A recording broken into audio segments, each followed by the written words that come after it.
잠깐 기도합니다. 하나님 아버지, 이 시간 캄보디아 단기 선교 헌신 예배로 영광을 돌리기를 원합니다. 말씀 가운데 친히 함께 하셔서 온 성도들이 함께 기도하며 또 이 선교에 동참하는 은혜가 충만케 하여 주옵소서. 예수님 이름으로 기도합니다. 오늘 말씀은 우리 잘 아는 말씀이죠. 바울 사도가 순교를 앞두고 사랑하는 믿음의 아들 디모데에게 젊은 목회자죠, 당부하는 이 말씀입니다. 너는 말씀을 전파하라. 때를 얻든지 못 얻든지 어떻게 하라고요? 항상 힘쓰라, 이렇게 말하고 있어요. 근데 이 말씀은 디모데한테만 주는 말씀이 아니에요. 젊은 목회자 목사님들한테만 주는 말씀도 아니고 선교사님들한테만 주는 말씀도 아니고 저와 여러분 모든 복음을 듣고 예수님 믿는 모든 성도들에게 주시는 하나님의 말씀인 줄 믿습니다. 특별히 단기 선교를 앞두고 있는 이 자리에 우리 하나님께서 우리 교회에게 주신 하나님의 말씀인 줄 믿습니다. 첫 번째 오늘 말씀을 통해 살펴보기를 원하는 것은요, 이 복음 전파, 선교는 선택이 아닙니다. 하나님의 명령, 우리 주 예수님의 명령이죠. 너가 복음을 전파하면 좋겠다, 이런 표현을 쓰시지 않았어요. 너는 복음을 전파하라, 명령형이거든요. 예수님께서도 마태복음 28장 19절 20절에 유언을 남겨주셔요. 승천하시기 전에 지상 명령을 하다를 합니다.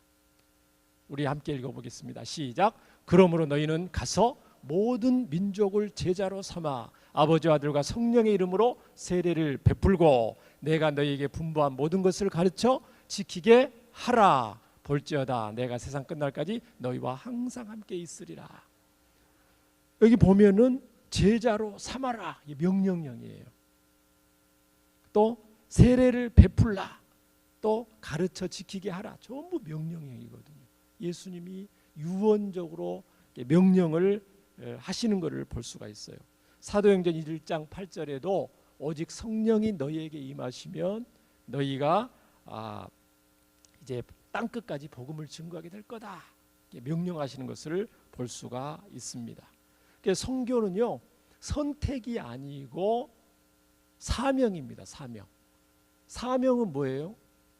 반드시 우리가 이 땅에 살 동안 감당해야 될 생명과도 같은 것이죠. 교회가 존재하는 이유가 이 교회의 사명을 감당하기 위해서 복음을 전하는 거죠. 그러면은 범위는 어디예요? 선교의 사명, 어디까지 이 선교의 사명을 감당해야 되죠? 예수님 말씀에 따르면 땅 끝까지. 그러면 언제까지요? 세상 끝날까지. 세상 끝날까지. 지역적 범위는 땅 끝까지 예수님 말씀하십니다. 그러므로 단기 선교는요, 여름에 하는 단순한 행사가 아니에요. 예수님의 명령에 순종하는 사명인 줄 믿습니다. 둘째로 우리가 오늘 말씀을 통해서 알 수 있는 것은 우리가 복음을 전할 때에 우리 하나님은 환경보다 뭐를 보신다고요? 순종, 명령을 하시는 거잖아요. 근데 명령을 하시는데 그 명령에 따르려고 하는데 환경이 있어요. 환경이 좋을 때도 있고 안 좋을 때도 있어요. 오늘 말씀에 이렇게 말합니다. 너는 말씀을 전파하라. 언제요? 때를 얻든지 못 얻든지. 자, 때를 얻든지 못 얻든지 원어적인 의미를 살펴보면 상황이 좋든 나쁘든, 환영을 받든 거절을 하든, 복음을 전할 때 다 손들고 환영합니까? 예수님 전해주세요, 다 기다리고 있습니까? 오히려 달가워하지 않을 때가 많고요, 상황과 엮어지 안 될 때가 있어요. 이제 캄보디아 단기 선교팀 가서 복음을 전할 건데 이따가도 보고 드리겠지만 굉장히 이번 선교는 좀 특별한 선교예요. 왜 그거냐면 이제 마을로 들어가서 복음을 전해야 될 때가 있어요. 손짓 발짓으로 해야 됩니다. 캄보디아 안 되죠? 선교팀이 그냥 가서 하는 거예요. 그냥 복음을 준비해서. 그러니까 이게 쉽지 않습니다. 편하든 불편하든 복음을 전한다. 캄보디아 편하겠어요? 안 편하겠어요? 호텔을 예약했는데 사실 말이 호텔이지 우리나라 여관 수준밖에 안 되죠. 사실 벌레들도 돌아다니고 불편함이 많이 따르고 날씨도 덥고. 그런데 기회가 많든 적든지 간에 복음을 전하라 이렇게 말씀을 합니다. 성경에서 선교는 항상 좋은 때만 복음을 전하지 않는 것을 알 수 있어요. 안 좋을 때도 복음을 전해요. 사도들이 복음을 전할 때 다 환경과 형편이 좋았습니까? 성경 보니까 아니죠. 늘 사도들이 복음을 전할 때 핍박과 박해가 따라다니는 것을 볼 수가 있어요. 왜 그래요? 불신자들이 복음을 거부하죠. 일반적으로 불신자들을 사로잡고 있는 어둠의 세상 주관자 마귀가 그걸 싫어합니다. 그래서 자꾸 방해를 놓고 환경과 여러 가지 문제를 통해서 복음을 듣지 못하도록 하잖아요. 우리가 초청잔치에 꼭 오기로 온 사람이 그날 다 오지 못하죠. 꼭 무슨 당일날 무슨 일이 생기거나 핑계가 생기거나 꼭 오려고 그랬는데 몸이 아파서 못 오거나 그런 변수들이 무수히 많이 생기는 것을 볼 수가 있습니다. 그러나 그 온갖 박해 속에서도 사도들은 우리 믿음의 선배들은 복음을 전했습니다. 감옥에서도 복음을 전했고요. 단기 선교를 준비를 하는데 모든 상황과 여건이 되어서 하는 거 아니에요. 우리 팀 이제 교회에서 광고를 했잖아요. 여름에 캄보디아 단기 선교팀을 모집하면 몇 달 동안 모집했는데 이게 쉽지 않습니다. 우리 성도들이 가고 싶어도 시간이 안 돼서 그렇죠? 비용이 적은 비용이 아니잖아요.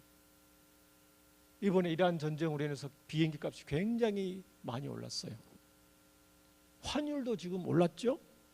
비용이 많이 지금 소요가 되고 있어요. 또 캄보디아 상황 이따가 또 보고 드리겠지만 지금 썩 좋은 상황이 아니에요.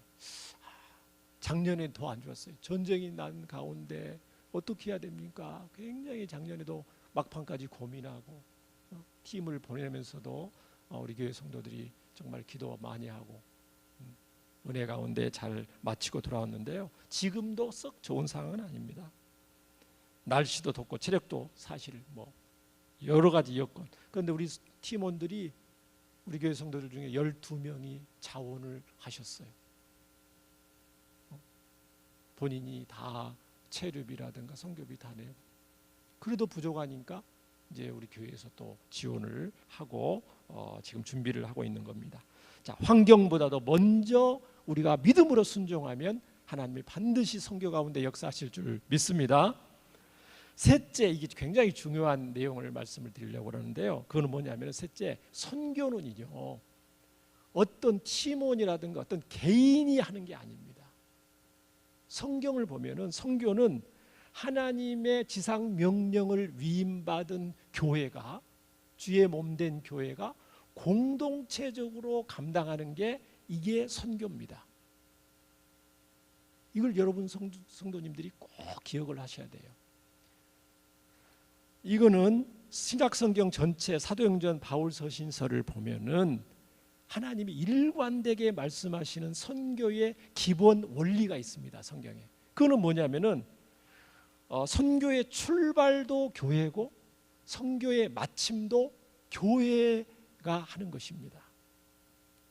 개인이 복음을 전하는 경우도 있지만 대부분 교회에서 파송하고 그 선교사님들을 돌보고 물심양면으로 후원을 해서 선교가 이루어지는 것. 그러니까 교회의 책임 아래에서 이 선교가 다 진행이 되는 거예요. 바울의 1차, 2차, 3차 로마 전도여행 다 이것도 안디옥 교회에서 파송을 한 거거든요. 사도행전 13장에 보면은 안디옥 교회에서 바울과 실라 디모데를 안수하고 파송을 합니다. 그래 교회에서 파송하니까 사도행전 14장에 보면은 자 어떻게 선교가 이루어지고 있습니다. 그거를 안디옥 교회에 보고하는 장면이 기록되어 있어요. 왜 교회에 보고하죠? 바로 교회에서 파송을 했기 때문에 사도행전 15장에 보면은 이방 선교에 대한 전환점에 이르는 장면이 나오는데 이방인들에게도 복음을 전해야 됩니까? 안 해야 됩니까? 이거를 교회에서 결정을 합니다. 사도들이 이방인들도 우리가 복음을 전해야 된다. 이 선교의 방향도 개인이 하는 것이 아니고 사도들 몇 사람이 하는 게 아니고 교회에서 결정하는 것을 볼 수가 있습니다. 예수님 지상명령 아까 읽었는데 이것도 그러므로 너는 가서 모든 민족을 제자로 삼아 이렇게 안 하셨어요. 뭐라고 그랬어요? 그러므로 너희는 가서, 이 너희라는 말은 교회를 말하는 거거든요. 교회는 예수님 믿는 공동체잖아요. 그러니까 교회가 민족으로 삼아서 제자를 삼고 세례를 베풀고 복음을 전해 이렇게 예수님 명령하시는 거거든요. 자, 성경의 선교는 언제나 그래서 파송하는 교회가 있고 파송받는 선교사가 함께 이루어지는 사역이다. 저와 여러분은 꼭 기억을 해야 됩니다. 성령께서 부르시고 교회가 파송하고 선교사님이 사역을 하고 다시 그것을 교회에 보고하고 교회의 지침에 따라서 선교를 진행하는 것이다. 그러므로 이번 단기 선교도 단기 선교팀만 하는 거 절대 아닙니다. 우리 온누리교회에서 주관해서 하는 것이고 우리 팀원들은 교회의 위임을 받아서 모든 성도들을 대신해서 이제 선교를 파송받는 선교 청지기로 나가는 것이죠. 현지 파송 선교사님을 돕는 단기 선교를 하는 것입니다. 그렇기 때문에 지금까지 기도로 우리 성도님들 물심양면으로 후원하시고 기도해 주신 것처럼 단기 선교 마칠 때까지 기도를 해야 되겠어요? 안 하겠어요? 당연히 해야 됩니다. 여러분을 대신해서 지금 하는 거기 때문에 오늘 그래서 단기 선교를 어떻게 준비하고 있는지 이 선교 헌신 예배는 우리 성도님들한테 보고를 드리는 거예요. 일종의 우리 선교팀이 단기 선교들을 이렇게 준비를 하고 있습니다. 미리 성도님들한테 보고를 드리고 기도 요청을 받고 그 성격도 있어요. 현지 도착하면 어떻게 할 거예요? 이제 사진을 찍어서 벌써 여러분한테 보고를 드릴 겁니다. 교회 기도해 주세요. 지금 일일 첫째 날 사역입니다. 그리고 첫째 날 끝나면 사진 촬영해서 또 보고를 드리고 현지 여러분 기도해 주실 거죠? 꼭 그렇게 기도해 주셔야 됩니다. 바울 사도도 선교할 때 계속 기도해 달라고 요청하는 것을 볼 수가 있습니다. 선교는 혼자 하는 거야. 선교사님 혼자 하는 게 아니에요. 교회의 기도로 사역하는 것입니다. 자, 그러면 이제 캄보디아 단기 출발하기 전에 캄보디아에 대해서 간략하게 요청을 말씀을 드리겠습니다. 캄보디아는 어떤 나라냐면은 인구 보시면은 인구는 약 1,800만 명이 되고요. 수도는 프놈펜입니다. 우리가 단기 선교팀이 가서 사역하게 될 곳은 제2의 도시 북쪽에 있는 시엠립이라는 곳인데 그 김영식 선교사님이 사역하고 있죠. 자, 캄보디아는 복음화율이 95% 이상이 불교를 믿고 있고요. 예수 믿는 사람들은 겨우 2%에서 3%. 너무 적죠? 네. 평균 연령이 놀랐어요. 20대 후반밖에 안 돼요. 왜 이렇게 돼요? 수명이 짧다는 거죠. 그만큼 열악한 환경에 있다. 사진을 한번 보시면 캄보디아 어린이들 멋지죠? 착하고 순진하게 보이는데 저하고 좀 약간 비슷한 부분인데 굉장히 착한 아이들. 그 다음 사진 보시면 여기는 프놈펜입니다. 캄보디아에서 제일 수도니까 지금 그나마 이렇게 프놈펜 이렇게 요즘 빌딩도 들어오고 그렇게 합니다. 자, 그 다음 장면 보시면 시엠립에 있는 캄보디아는 세계적인 문화유산인 앙코르와트라는 힌두교 사원을 보유하고 있어요. 그래서 이제 여행객들이 관광 수입으로 이렇게 많이 오는데 요즘은 지금 어떤 상황이냐면은 2025년에 인접국 태국과 전쟁이 벌어졌죠. 전쟁이 벌어져서 태국으로부터 들어오는 모든 물자가 지금 중단이 됐어요. 거의 태국과 거의 한 70% 정도는 교역을 하고 있는데 물자가 중단되고 국경지대는 여전히 지금 긴장 상태에 있고 지금 군사력을 강화하는 가운데 있고 그래서 굉장히 지금 경제적으로 어려움을 겪고 있어요. 자, 이번에 또 어떤 일을 하게 되는지 우리 선교 현상 잠깐 보시면서 또 계속 보고 드리겠습니다.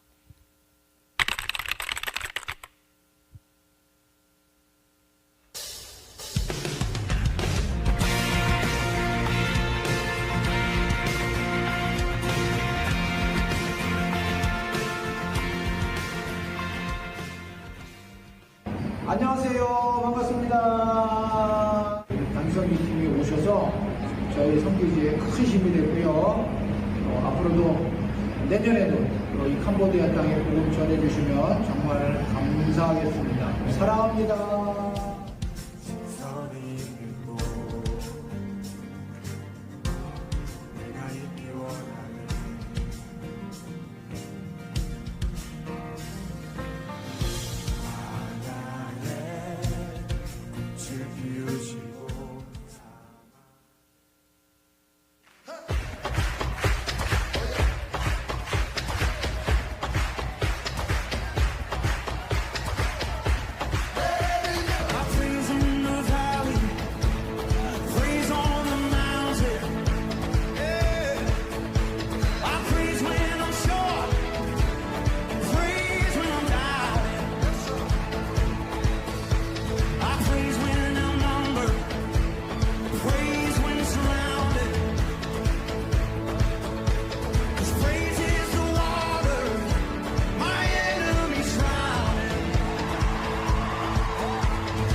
준비 과정이죠.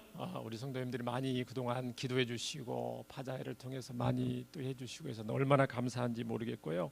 또 물심양면으로 후원해 주시고 격려해 주시고 커피로 물품으로 정말 제가 눈물이 날 정도로 감격 그 자체입니다. 이번에 3일 동안 이제 주로 사역해요. 이제 월요일 날 아침에 출발을 해서 하루 종일 갔다가 이제 화, 수, 목 3일 동안 사역하게 되는데 보통 3일 동안 사역하면은 오전, 오후에서 6개 마을을 돌았어요. 예전에는. 그런데 지금 아까 정세가 심상치 않다고 그랬죠. 전쟁 상황이라고 그랬잖아요. 그렇기 때문에 군부대라든가 학교를 들어갈 수가 없어요. 그래서 지금은 마을 사역 3개 마을을 집중해서 복음을 전하는 사역을 이번에 하게 됩니다. 그래서 오전에는 무슨 공연을 하잖아요. 우리 부채춤, 태권도, 그 다음에 찬양으로 처음에 이제 사람들을 모은 다음에 공연을 하고 또 놀이 사역을 하게 되고 특별히 이번에는 떡볶이 사역을 하게 됩니다. 떡볶이를 이제 사가지고 가요. 교회에서 사가지고 가서 한 100명, 한 150명 이상의 캄보디아 어린이들이 이제 주로 떡볶이를 이제 대접을 해요. 왜 그러냐면은 물자가 많이 없으니까 굶주리고 열악해요. 그래서 선교사님이 이번에 그 사역을 하셔서 그렇게 하고 아까 그 그림 영상을 보던 그거 가지고 복음을 전해요. 전체 모인 다음에서 공연하고 놀이하고 복음을 전해요. 오전에. 그러니까 점심 먹고 나면 뭐 하냐면은 이게 특별한 건데 마을로 직접 우리 팀들이 2팀으로 나눠서 직접 가서 복음을 전하는 거예요. 마을 주민들한테. 뭘로 말을 해야겠어요? 이제 손짓 발질로 해야 되겠죠? 물론 이제 영상도 준비하기는 가는데 통하지 않으니까 뭐 바디랭귀지로 이제 복음도 전해야 되고 그렇게 또 해야 됩니다. 그러니까 직접 들어가는 거예요. 마을로 2팀이. 그러니까 또 아름다운 열매가 있게 될 줄 믿습니다. 기도해 주시면 감사하겠습니다. 수시로 가서 또 보고를 드리도록 하겠습니다. 기도해 주실 거죠? 예, 감사합니다. 너는 말씀을 전파하라. 때를 얻든지 못 얻든지 항상 힘쓰라. 귀한 말씀에 순종하는 우리 교회와 우리 팀원들 다 되어서 하나님께 기쁨이 되고 영광이 되고 천하보다 귀한 캄보디아 영혼들이 구원받는 귀한 역사 이루어 주실 줄 믿습니다. 기도합니다. 하나님 아버지, 너는 말씀을 전파하라. 때를 얻든지 못 얻든지 항상 힘쓰라. 귀한 말씀에 순종해서 하나님 우리 온누리교회 통해서 또 준비된 우리 팀원들이 단기 선교로 나아가게 됩니다. 주님께서 사랑과 축복의 통로로 사용하여 주시고 이번 기회에 천하보다 귀한 캄보디아 영혼들이 예수님 사랑 깨닫고 구원받는데 저희들을 사용하여 주옵소서. 하나님이 모든 영광을 받으시옵소서. 예수님 이름으로 기도합니다.